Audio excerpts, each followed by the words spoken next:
Assalamualaikum warahmatullahi wabarakatuh. Kita awali pelajaran kita dengan bacaan basmalah bersama-sama. Bismillahirrahmanirrahim. Baiklah, pada kesempatan ini kita akan melanjutkan pelajaran kita sejarah peminatan bab 2 tentang pemikiran yang melandasi peristiwa penting di Eropa serta pengaruhnya di Indonesia. Nah, nanti yang akan kita pelajari yang pertama terkait pemikiran dan peristiwa penting di Eropa, kemudian berikutnya pengaruh pemikiran penting tersebut di Eropa bagi masyarakat Indonesia. Namun ini akan kita pelajari nanti pada pertemuan yang akan datang. Nah, pemikiran dan peristiwa penting di Eropa meliputi yang pertama Renaissance, yang kedua Aufklärung, 3 merkantilisme, 4 reformasi gereja, kelima revolusi industri. Nah, kita akan bahas satu persatu. Yang pertama Renaissance. Ya. Sebelum membahas Renaissance, kalian perlu tahu dulu bagaimana kondisi Eropa sebelum munculnya Renaissance. Nah, itu ya. Jadi sebelum Renaissance ini kondisi Eropa mengalami zaman namanya zaman kegelapan atau disebut dengan istilah The Dark Ages. Nah, itu terjadi pada abad ke-14. Nah, kegelapan Eropa ditandai dengan kehidupan masyarakat Eropa diwarnai tadi keterbelakangan, kemiskinan, ya, peperangan, banyak wabah penyakit, gitu ya, rendahnya ilmu pengetahuan dan teknologi. Nah, itu padahal terjadi pada abad ke-14. Nah, jadi ketika pada saat itu dunia Islam sudah memimpin peradaban dunia, ya, di sana terdapat para pemikir, terus kemudian bahkan sudah ada perguruan tinggi, ya, dengan berbagai macam keahlian yang ilmu yang disebarkan luar biasa. Dunia Barat dapat dikatakan masih mengalami keterbelakangan, gitu ya. Jadi listrik saja belum ada. Nah, itulah ya, jadi namanya zaman kegelapan Eropa atau ini dikenal dengan istilahnya abad pertengahan. Nah, kondisi Eropa pada saat itu tadi, ya, jadi dikuasai oleh gereja, ada doktrinasi gereja. Nah, ya, dari kehidupan politik kenegaraan tadi, ya, jadi raja berkuasa atas nama agama. Agama digunakan sebagai alat untuk menindas rakyat. Nanti, ya, yang pada itu adalah agama Katolik Ortodoks. Nah, makanya kekuasaan raja bersifat absolut. Jadi, ya, raja berkuasa bekerjasama dengan pemuka agama, pemuka gereja, para pendeta untuk memeras rakyatnya. Kondisi demikianlah yang mengakibatkan Eropa akhirnya tidak berkembang atau mengalami keterbelakangan. Nah, akhirnya muncullah pemikiran yang dikenal dengan istilah Renaissance. Apa itu Renaissance? Yaitu abad Renaissance merupakan periode setelah abad pertengahan. Renaissance menjadi tonggak awal kemajuan bangsa-bangsa barat sekaligus akhir feodalisme dan kekuasaan absolut kerajaan. Nah, faktor yang mendorong Renaissance antara lain tadi, ya, berkembangnya pelayaran dan perdagangan. Jadi pelayaran semakin maju, akhirnya informasi tentang kemajuan di dunia Islam didengar oleh para pemikir barat, ya. Akhirnya muncullah paham humanisme. Paham humanisme itu paham yang menempatkan manusia, penghargaan kepada humanis atau manusia yang tadinya manusia itu tidak dihargai pikirannya, ya. Kemudian pengaruh kebudayaan Romawi dan Yunani yang lebih menghargai pemikiran manusia. Terus kemudian perubahan aktivitas gereja dan timbulnya kota-kota dagang yang makmur. Nah, itu menjadikan akhirnya bangsa Eropa, pemikir Eropa menuntut untuk mengadakan perubahan. Nah, dampak perkembangan Renaissance di Eropa dari muncul penemuan-penemuan baru di bidang seni, sastra, dan ilmu pengetahuan, ya. Munculnya beberapa kota yang menjadi pelopor pemikiran yang mencerahkan dan menyelamatkan kehidupan manusia dari zaman kegelapan. Nah, bagi masyarakat dunia, akhirnya penurunan pengaruh gereja yang disebabkan oleh sikap bebas masyarakat tidak lagi terikat doktrin gereja. Jadi rakyat mulai berpikir, ya, jadi dia tentang doktrin-doktrin gereja yang tidak sesuai dengan rasio. Nah, itu mereka mulai tinggalkan, gitu ya. Jadi ada nanti terkait ada surat Aflat, gitu ya, pembebasan dosa dan seterusnya. Pemikiran berkembang lebih realistis dan manusiawi. Tadi lahirnya humanisme tadi yang akhirnya melahirkan paham baru, humanisme, rasionalisme, nasionalisme berkembang. Terus kemudian juga dampaknya juga nanti berkembang namanya paham sekulerisme yang memisahkan kehidupan agama dengan kehidupan politik dan negara. Nah, berikutnya Aufklärung. Aufklärung atau ini adalah pencerahan, gitu ya. Nah, ini sebenarnya hampir sama tadi dengan Renaissance. Tadi orang akhirnya pemikirannya lebih tercerahkan. Yang tadinya diliputi doktrin-doktrin tadi, ya, jadi akhirnya jadi pengertian Aufklärung sendiri adalah gerakan yang memberi kedudukan dan kepercayaan luar biasa pada akal budi manusia. Jadi menghargai, ya, jadi akal pikiran manusia. Latar belakangnya yaitu masyarakat dipaksa mengikuti dogma-dogma yang dikeluarkan gereja serta melupakan kebudayaan Yunani Romawi yang berkembang pesat pada masa itu. Nah, itulah ya. Jadi memang pada saat itu di Eropa doktrin gereja ini, ya, jadi dijadikan sebagai apa istilahnya kebijakan negara. Masyarakat harus tunduk kepada doktrin gereja. Itu ya, jadi salah satunya pada saat itu gereja menetapkan, gitu ya, jadi paham gereja bahwa berkembang namanya teori geosentris, gitu ya, atau beranggapan bahwa bumi itu sebagai pusat tata surya. Maka ketika kemudian ada pemikir yang menyatakan bahwa teori heliosentris, ya, bahwa matahari itu sebagai pusat tata surya, maka penemuan baru itu dianggap menyalahi doktrin gereja. Itu antara lain contohnya, ya, sehingga penemunya nanti malah diberi hukuman yang berat karena dianggap menyalahi doktrin gereja. Nah, kemudian perkembangan Aufklärung di Eropa, di Jerman. Itu ya, jadi bentuk perkembangannya yaitu tokoh yang paling berpengaruh dalam periode Aufklärung di Jerman adalah Immanuel Kant.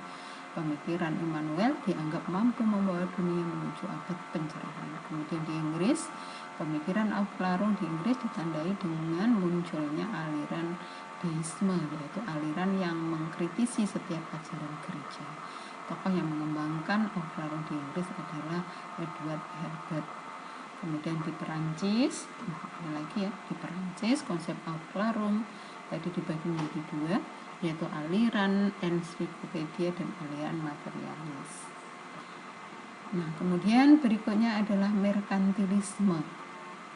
Jadi merkantilisme identik dengan tadi emas, atau logam mulia. Apa maksudnya? Yaitu merupakan suatu teori ekonomi yang mengatakan bahwa kemakmuran suatu negara tadi, ya, ditentukan oleh banyaknya aset yang dimiliki oleh negara tersebut. Nah, ini ya, sehingga merkantilisme itu nanti akhirnya melahirkan apa istilahnya paham kolonialisme, ya, dan imperialisme penjajahan bangsa barat karena ingin mendapatkan kekayaan alam yang banyak, gitu ya, yang akhirnya Indonesia juga nanti menjadi sasaran tadi, ya, jadi merkantilisme bangsa barat. Tujuannya mengumpulkan emas dan perak atau logam mulia sebanyak-banyaknya untuk dimasukkan menjadi kas negara. Cirinya bagaimana? Yaitu negara merupakan satu-satunya penguasa ekonomi. Tujuan utamanya adalah kegiatan perekonomian adalah mendapat logam mulia yang sebanyak-banyaknya atau kekayaan alam yang sebanyak-banyaknya. Nah, karena itulah akhirnya nanti ya jadi Indonesia dijajah oleh bangsa Belanda. Pelaksanaan merkantilisme di Eropa, jadi untuk mendapatkan tadi kekayaan alam, kekayaan yang banyak berupa emas tadi yang dilakukan Inggris antara lain ditandai dengan kenaikan pajak untuk memajukan pelayaran, gitu ya. Kemudian juga Inggris mendirikan organisasi dagang yaitu AIC di India. Nah, Perancis, jadi kalau merkantilisme di Perancis itu disebut dengan Calvertisme. Nah, yang menitik beratkan pada perkembangan industri dalam negeri. Nah, kemudian kalau di Jerman, nanti ya Jerman mewajibkan rakyat untuk membayar pajak setinggi-tingginya, yaitu untuk kas negara atau dikenal dengan istilah komersialisme. Nah, berikutnya kalau Belanda, nah itu memberikan hak monopoli dagang kepada dua pengusaha dagang milik Belanda yaitu WIC dan VOC. Dan ini yang kemudian beroperasi di Indonesia sejak tahun 1602 ya sampai 1799 gitu ya. Jadi untuk mendapatkan kekayaan yang sebanyak-banyaknya yang pada saat itu diukur dengan logam mulia atau emas. Nah, kemudian reformasi gereja. Reformasi gereja dipelopori oleh Martin Luther. Reformasi gereja dipelopori tadi ya Martin Luther. Nah, secara umum faktor penyebabnya adalah penyimpangan yang dilakukan oleh gereja Katolik seperti pemberlakuan surat Aflat atau surat pengampunan dosa. Nah, ini ya, jadi kalau dosa ya, dosa masyarakat tadi bisa ditebus gitu ya atau diampuni dengan tadi penjualan surat Aflat tadi yang merupakan yang ada kaitannya dengan Renaissance tadi itu ya penyimpangan. Nah, itu jelas. Terus kemudian berkembangnya humanisme yang menyebabkan banyak orang dapat membaca dan menerjemahkan Alkitab. Nah, ternyata itu juga tidak sesuai dengan Alkitab ya, karena orang menafsirkan Alkitab semuanya. Paus mempunyai kekuasaan yang sangat besar yaitu sebagai pemimpin agama dan kepala negara. Nah, itulah ya, jadi akhirnya timbullah gerakan tadi untuk mereformasi gereja yaitu ya. Maka akhirnya golongan Protestan menghendaki ajaran agama yang disesuaikan dengan Alkitab. Peristiwa protes atas golongan Protestan menandai lahirnya agama Kristen Protestan. Nah, gitu ya. Jadi ini yang merupakan juga sebab lahirnya tadi agama Kristen Protestan itu karena penyimpangan-penyimpangan yang dilakukan oleh gereja Katolik pada masa itu sehingga muncul gerakan reformasi gereja. Nah, berikutnya revolusi industri. Apa itu revolusi industri? Yaitu perubahan secara besar-besaran dalam proses memproduksi barang yang sebelumnya menggunakan tenaga manusia atau binatang menjadi menggunakan mesin. Nah, ya, ini terjadi perubahan besar-besaran. Nah, pelopor revolusi industri pada saat itu adalah utamanya adalah negara Inggris. Mengapa kok Inggris menjadi pelopor? Ya karena tadi Inggris memiliki banyak tenaga ahli, gitu ya. Kekayaan alam melimpah dan modalnya besar, dukungan stabilitas keamanan di Inggris, kemudian memiliki tanah jajahan yang luas. Pada saat itu Inggris merupakan negara yang jajahannya paling luas. Nah, itu ya, selain adanya lembaga pengetahuan di sana. Nah, awal mula revolusi industri tadi ya, revolusi ditandai dengan berubahnya sistem manual tadi ya, tenaga manusia menjadi tenaga mesin atau sistem mesin. Faktor penyebabnya ada revolusi agraria, kemudian Inggris memiliki banyak tenaga ahli dalam perindustrian, masyarakat diberi kebebasan untuk berusaha. Kemudian faktor pendorongnya yaitu berkembangnya ilmu pengetahuan dan inovasi teknologi, jadi perubahan fungsi tanah, kemudian pengaruh paham-paham baru di bidang perekonomian. Nah, berikutnya tadi tahapan ya. Tahapan jadi industri, tadi ada domestic system atau home industry. Nah, itu industri kecil ya, tadi di perumahan, kemudian manufaktur tadi ya, jadi mulai kemudian berkembang. Nah, itu ya, jadi ada tempat sendiri untuk industri ya, dan perumahan. Kemudian ada factory system ya, ketika itu kemudian sudah berkembang menjadi lebih besar lagi. Nah, itu terus kemudian revolusi industri tadi ditandai dengan penemuan mesin ya, jadi ada mesin jahit, jadi yang semula menggunakan tangan, kemudian ada mesin jahit, telegraf ya, kemudian lokomotif ya, lampu pijar dan seterusnya. Nah, itu ya, kemudian yang dikenal sebagai bapak revolusi industri itu ada James Watt ya, jadi kenal bapak revolusi industri karena dia menggunakan mesin uap. Nah, dampak revolusi industri jadi ya, perubahan besar-besaran dalam proses produksi barang tadi akhirnya membawa perubahan besar gitu ya. Apa saja? Tadi muncullah industrialisasi secara besar-besaran. Munculnya industrialisasi secara besar-besaran tadi ya, yang menggunakan tenaga mesin, menggantikan tenaga manusia. Tadi maka dampaknya terjadilah juga urbanisasi ya, tadi ya, jadi perpindahan manusia dari desa ke kota untuk mencari pekerjaan. Perdagangan dunia menjadi maju karena tadi ya, semakin banyaknya produksi dari industri-industri tadi. Kemudian harga barang semakin murah, banyaknya barang menjadikan harga barang semakin murah, upah buruh semakin murah karena tenaga manusia digantikan oleh tenaga mesin. Nah, kemudian timbulnya imperialisme modern gitu ya. Nah, yaitu tadi imperialisme yang bertujuan untuk mencari bahan baku untuk bahan baku industri dan memasarkan hasil industri serta mencari tempat penanaman modal. Terjadinya perubahan sistem sosial masyarakat ya. Kemudian munculnya paham-paham baru ya, seperti kapitalisme, sosialisme. Nah, itu ya, jadi yang dapat saya sampaikan pada kesempatan kali ini. Untuk lebih jelasnya saya berharap kepada kalian semuanya untuk membaca lebih mendalam ya, lebih ini bukunya ya. Nanti kalau ada yang tidak jelas bisa ditanyakan ke saya ya, jadi secara japri ataupun mungkin melalui grup.